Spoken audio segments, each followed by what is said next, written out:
Media 15 से 16 पद को पढ़ेंगे। जब तेरे वचन मेरे पास पहुंचे तब मैंने उन्हें मानो और तेरे वचन मेरे मन के हर्ष और आनंद का कारण हुए, क्योंकि हे सेनाओं के परमेश्वर यहोवा मैं तेरा कहलाता हूँ। हालेलुया। ये वचन खाने का है कि जो जब तेरे वचन मेरे पास पहुंचे तब मैंने उन्हें मानो खा लिया। हालेलुया। खाने का मतलब ये खाना नहीं है, उसको ग्रहण करने से मतलब है कि हमने उसको खा लिया। जब मिर्याम के पास पहले ही वचन पहुंचा तो उसने क्या किया? जो प्रभु का वचन था उसको उसने आत्मसात के साथ अपने में क्या किया? उतार लिया। हालेलुया।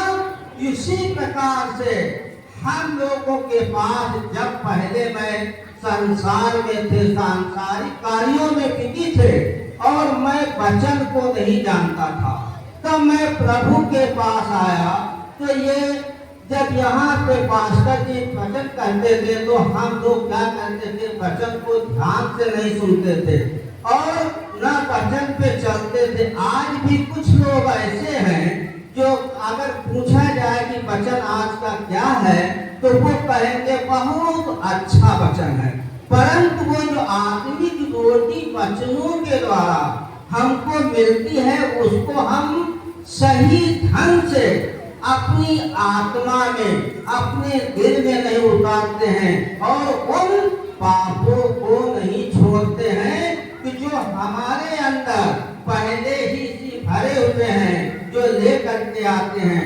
जब वचन आपको सुनाया जाए, सुनने से ही नहीं, उसको ग्रहण करिए, अपनी आत्मा में उतारिए, ताकि उतने वचनों के द्वारा हमें क्या मिले? चंगाई मिले। हालेलुया।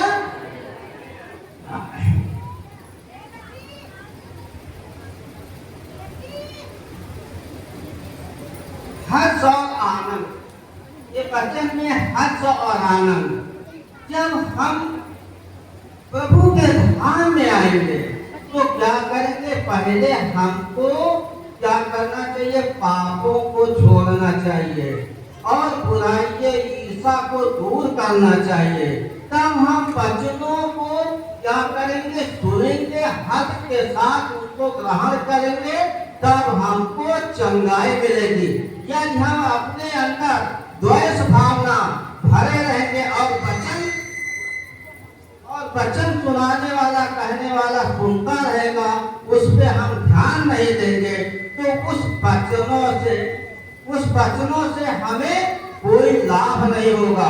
हम वचन इधर पढ़ेंगे और उधर आपके कानों से निकल जाएगा। जबकि हम बाहर जाएंगे तो क्या करेंगे?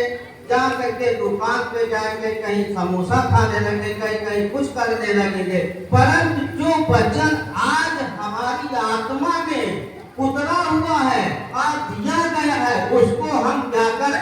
ग्रहण करें। हालेलुया। आगे के वचन में चलते हैं। अब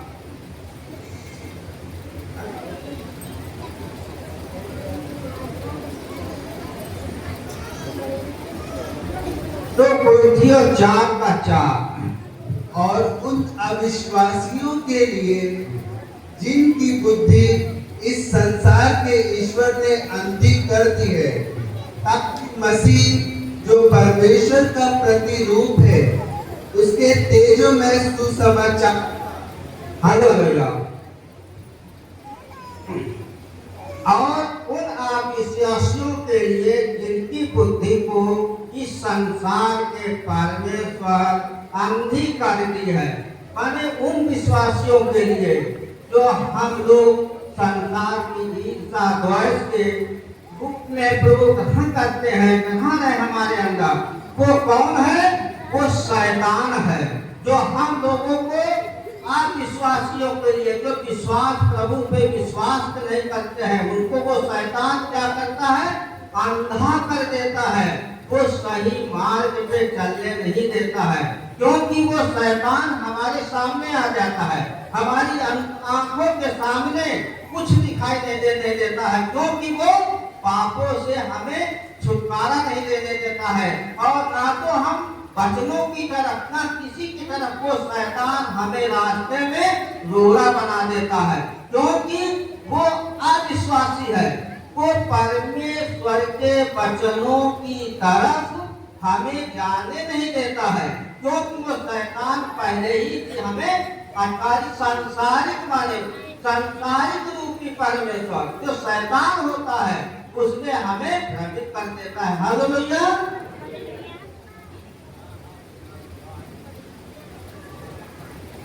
बुद्धि और अंधा करने का मतलब है कि जब शैतान हमारे सामने आ जाता है तो क्या करता है कि हमारी बुद्धि को अंधा कर देता है, क्योंकि वो हमें प्रभु के रूपी वचन को हमें ग्रहण करने नहीं देता है, क्योंकि वो शैतान हमारे सामने आकर के नाना प्रकार के लोग ईर्षा और सब दिखाता है, क्योंकि वो लालच दिखाता है परमेश्वर को, जो शैतान होता है, क्योंकि परमेश्वर की वचन की ओर हम न चल सके, उसकी महिमा न कर सके। हालेलुया।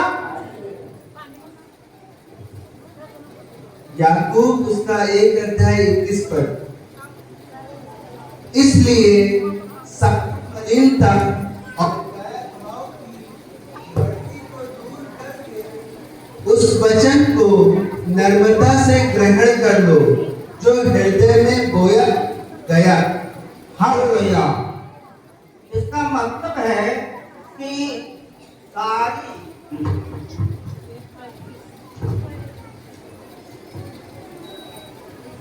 इसलिए कि सारी मलिनता और वैरभाव को बढ़ती हुई की दूर करके उस वचन को नम्रता से ग्रहण कर लो जो हृदय में बोया गया है, जो तुम्हारे पारों को उद्धार कर सकता है। हालेलुया। उन सारी मलिनता वैरभावों को जो हमारे अंदर ईर्षा, द्वेष, बुरी भावनाएं, गालियां ये सब भरी हुई है, उनको हमें क्या करना चाहिए? पहले दूर करना चाहिए। जब हमारे अंदर यही भावना बने कि हम भवन में आएंगे तो हमें अंदर ये कहेंगे कि पड़ोसी मेरा ये कर रहा, मेरा वो कर रहा, मेरा ये कार्य मेरा वो कर रहा, तो हमारे यहाँ सारी जो वैर मनुष्य जो वैर मेरे अंदर भरी है, पहले उनको क्या करना चाहिए? हमें दूर करना चाहिए। हालेलुया। जब हम उनको दूर नहीं करेंगे तो हमारे लिए कोई फायदा नहीं होगा। हालेलुया। जिस प्रकार से कि हमारा पड़ोसी या कोई गरीब है और उसको खाने के लिए रोटी नहीं है, तो हमें क्या करना चाहिए? पहले उसको रोटी देना चाहिए, अपने को भले ही ना खाए परंतु उसको हमें देना चाहिए, क्योंकि जब पड़ोसी हमारा सही रहेगा, हमारे मन में कोई द्वेष भावना नहीं रहेगी, तो हमारे अंदर प्रभु का जो वचन है वो वचनों के अनुसार हम चल सकेंगे, हमें आशीषें प्राप्त होंगे। हालेलुया।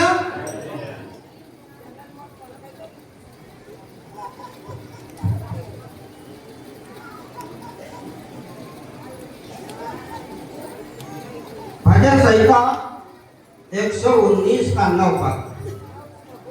जवान अपनी चाल को इस उपाय से शुद्ध रखे, तेरे वचन के अनुसार सावधान रहते थे। हालेलुया। जवान अपनी चाल से किस उपाय से शुद्ध कर रखे, तेरे वचन के अनुसार सावधान है। हालेलुया। इस वचन की जवान जो नौजवान आदमी है, पहले उसको क्या होता? नौजवान आदमी होता है वो अपने पे इतना घमंड करता है, कितना घमंड करता है कि वो सोचता है कि मेरे सिवाय कोई है तो पहले क्या करना चाहिए, अपने घमंड, ईर्ष्या, द्वेष भावना को, प्रलोभन को, सब उसको क्या करना चाहिए, शुद्ध करना चाहिए, दूर रखना चाहिए, ताकि उसको प्रभु के वचनों से उसे उद्धार पाए।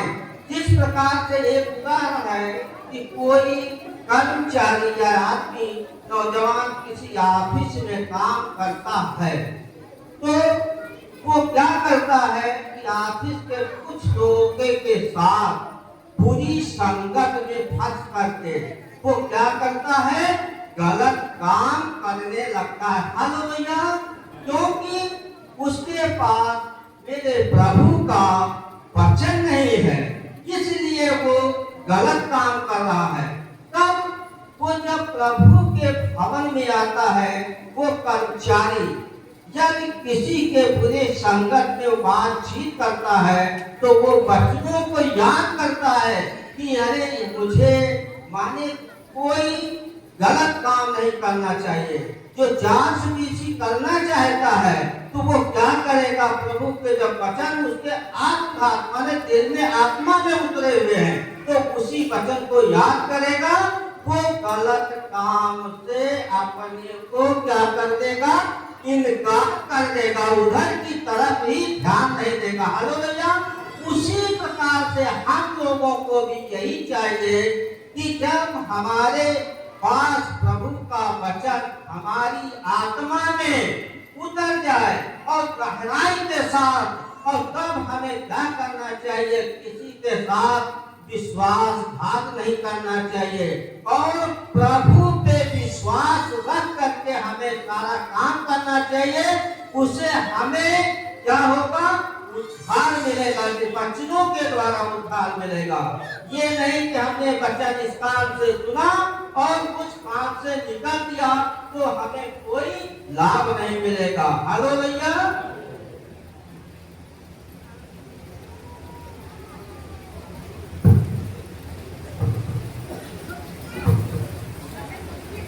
भजन संहिता 105 का 105। तेरा वचन मेरे पाँव के लिए दीपक और मार्ग के लिए उजियाला है। हालेलुया। प्रभु का वचन, तेरा वचन मेरे पाँव के लिए दीपक और मेरे मार्ग के लिए उजियाला है। हालेलुया। प्रभु का वचन क्या है, प्रभु का वचन पाँव के लिए क्या है, दीपक। माने एक दीपक ऐसा होता है कि जो मेरे पाँव को रोकता है, उजाला मेरे पाँव को रोकेगा। और वो प्रभु का वचन है जो मार्ग में हम चलेंगे ताकि उसे कोई ठोकर न लगे, क्योंकि यह प्रभु का वचन के अनुसार हम चलेंगे तो वो हमारे सामने क्या उजाला होगा। जिस प्रकार से एक जैसे सूरज होता है, जब सूरज अपनी रोशनी को कमरे तक अंदर तक का पहुंचा देता है, परंतु जब कोई व्यक्ति अपनी आंखों पे पट्टी बांध लेगा या कमरे में मोटा सा पर्दा लगा लेगा, तो क्या सूरज की रोशनी अंदर दिखाई देगी? नहीं दिखाई देगी, क्योंकि उसकी आंखों में क्या है, पट्टी बांधी डाली हुई है। और मोटा सा पर्दा माने खिड़कियों में, दरवाजे में लगा हुआ है, तो उसको कैसे दिखाई देगी? नहीं दिखाई देगी। उसी प्रकार से प्रभु का वचन कहता, तेरा पैतीस का मुंह तेरा उजाला, मार्ग में उजाला होगा। इसलिए मैं वचनों पे चलूंगा, तब वचनों के माने उसकी आज्ञाओं के अनुसार पालन करूंगा, तो हमें अच्छा सा मार्ग दिखाई देगा, हम पूरे रास्ते पे नहीं चलेंगे। हालेलुया। आगे के वचन में चलते हैं।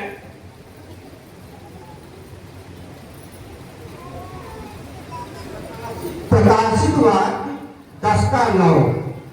मैंने स्वर्गदूत के पास जाकर कहा, क्या छोटी पुस्तक मुझे दे।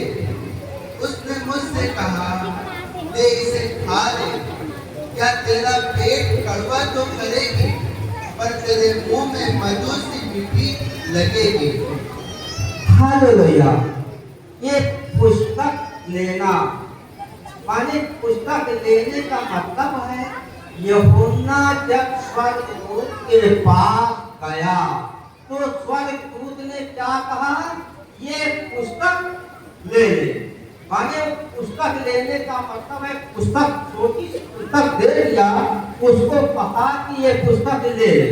तो पुस्तक ले लिया यूहन्ना ने, उसको क्या किया, अपने अंदर, और कहा भी आगे वचन में कहा है कि मुंह में मीठा लगेगा। जब आप पुस्तक ले लेंगे, ये बाइबिल ले लेंगे, उसके वचनों को ग्रहण करेंगे, तो वचन जब आपके अंदर, आत्मा के अंदर उतरेगी तो क्या कैसा लगेगा, मीठा लगेगा।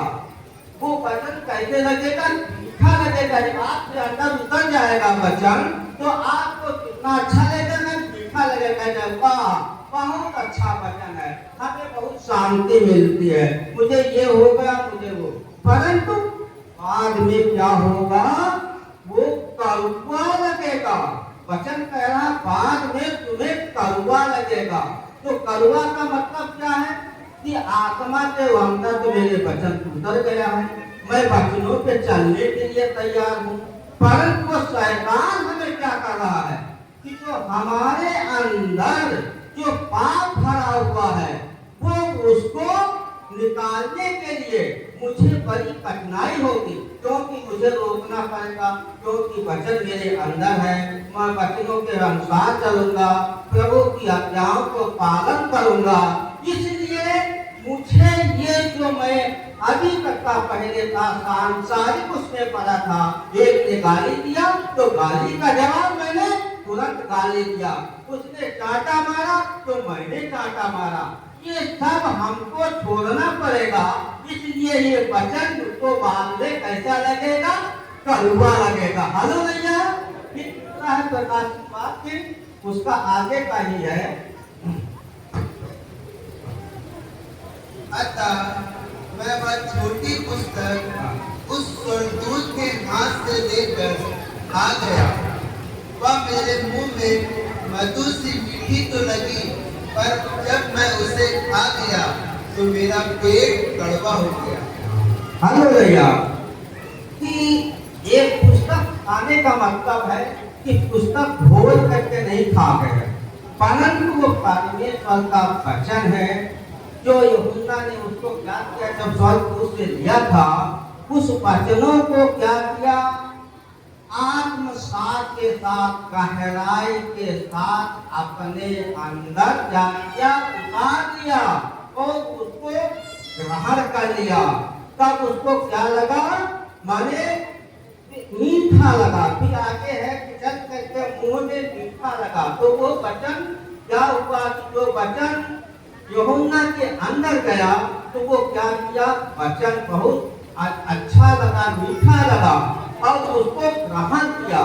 तो इससे ये है कि जब हम वचनों के, प्रभु की आज्ञाओं को मानेंगे तो हमें कोई ठोकर नहीं लगेगी, अच्छे मार्ग पे चलेंगे, हमारे परिवार में कोई कठिनाई नहीं आएगी, कोई परेशानियां नहीं आएगी, नाना प्रकार की जो बीमारियां हैं उनसे हमें क्या मिलेगा, छुटकारा मिलेगा। हालेलुया। और फिर क्या है कि पेट में कड़वा। अब वचन फिर वही कह रहा है कि पेट में क्या है, कड़वा, क्योंकि कड़वा तो वचन तो बड़ा अच्छा मीठा है, वचनों के अनुसार चले तो हमें क्या भी है, वही ईर्ष्या, द्वेष भावना, ये व्यभिचार, ये सब हमको त्यागना पड़ेगा। हमें क्या करना पड़ेगा, प्रभु के वचनों को मानना पड़ेगा। हालेलुया।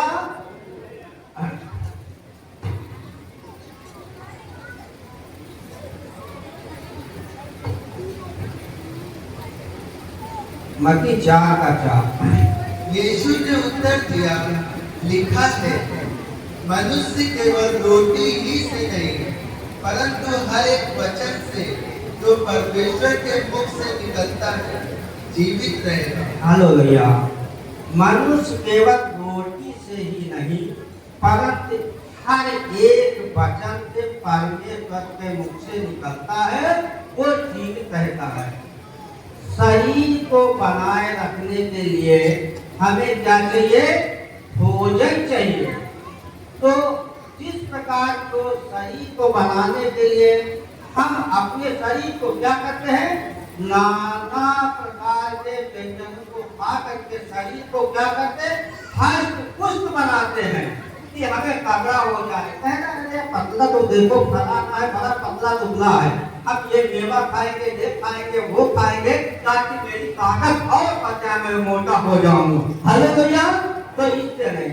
तो क्या किया कि वो कहा कि रोटी का मतलब ये है कि नहीं, रोटी खाने से नहीं, प्रभु के वचनों से है। जब यीशु मसीह जंगल में उपवास कर रहे थे, 40 दिन 40 रात उपवास करके कुछ खाया पिया नहीं, तो उसको क्या किया? शैतान यीशु मसीह के सामने आकर के शैतान को कौना इब्लीस, उसने कहा कि ये जो पत्थर है, अगर तू प्रभु का पुत्र है तो ये पत्थर है तो रोटी बन जाए। हेलो भैया, तो प्रभु ने उत्तर दिया कि ये रोटी ही से नहीं, प्रभु की आज्ञाओं का, प्रभु के आदेशों का उल्लंघन है। इसलिए ये उसने प्रभु के वचनों को रोटी ही खाना नहीं, शरीर को दुष्ट नहीं करना, वचनों को क्या करना? ग्रहण करना है। आत्मिक रोटी, हमको इसको कहते हैं आत्मिक रोटी। प्रभु की आत्मिक रोटी क्या है? वचन है। वचन हमारे पास है, सब कुछ है। यदि कोई कष्ट हो तो आप वचनों के द्वारा प्रार्थना करना शुरू कर दीजिए। प्रार्थना वचन के द्वारा, वचन पे वचन पे वचन करते जाइए, तो सारी समस्याएं, सारी बीमारियां, सारे संकट सब लोग क्या हो जाएंगे? दूर हो जाएंगे। हेलो भैया,